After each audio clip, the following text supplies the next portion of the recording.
What's up, y'all? My name's Christian. I'm a local realtor here in Fresno, and today I'm going over the worst parts about Fresno and what you need to be aware of. We have a pretty large homeless population, and if you're just driving or walking around, you'll definitely kind of notice it.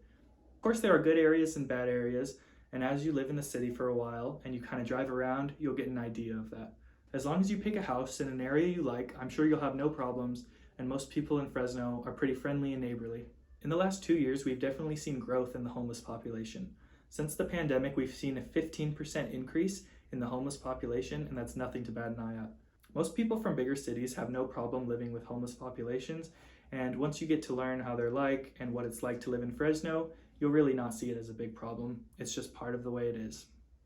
The next bad thing about Fresno is the population. In Fresno County, we have a population of about 1 million, and in the city of Fresno, the population's about 500,000.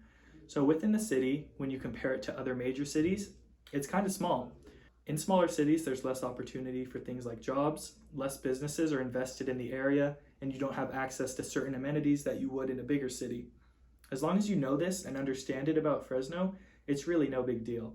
It may have slightly less businesses, or you may not see as many people around, but overall, it's still a great place. There's plenty of things to do and plenty of businesses in the area that you can go to.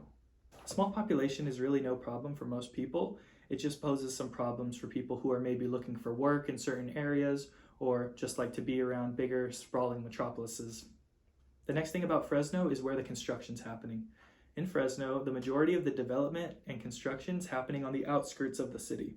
This means if you're looking for somewhere inside the city but also new, it's going to be pretty difficult to get a newer, nicer home.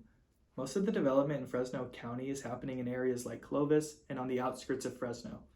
There's a lot of new development near Madera, which is just north of Fresno, and up and down the 41, you'll see all these new houses, all these new development, subdivisions, and businesses being built. This is really good for Fresno because with our neighbors growing, we'll also grow and develop in the process. The next worst part about Fresno is the weather. In Fresno, there's a hot, semi-arid climate, which means we have long, hot summers and shorter, cooler winters. This means if you don't like the heat, Fresno's not a great place for you. During the summer months, we have weeks and even months where the temperature is well over 100 degrees consistently. If this is something you can't handle or simply just don't like the heat, you may need to rethink where you spend your summers in Fresno.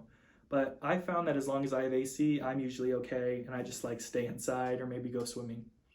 The next worst part about Fresno is the transportation and mobility. In Fresno, we're a pretty car-centered city, meaning you're gonna basically have to drive wherever you're going. There aren't many bike lanes or bike paths that are properly implemented into the street, which makes it difficult for bikers who are looking to commute or just travel. This isn't to say that it's impossible, but it's very difficult when you have a bike and rely on other modes of transportation because it's simply just hard.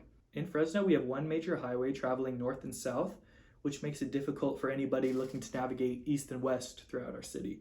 The 168 does travel east and west, but it's a bit out of a curve, so it's kind of weird. Like I said, Fresno is really car friendly, and if you don't have a car, it can be difficult to get around the city. So that's just something you need to be aware of. Overall, Fresno is a pretty great place. Despite all that, I still love living here, and I think it's great for anyone who's looking to save some money, start a family, or just get away somewhere that isn't like a big city. If you're looking to move to Fresno and want any help about moving, finding a home, or just more information, feel free to reach out. All my info is below, and I'm a realtor here in Fresno.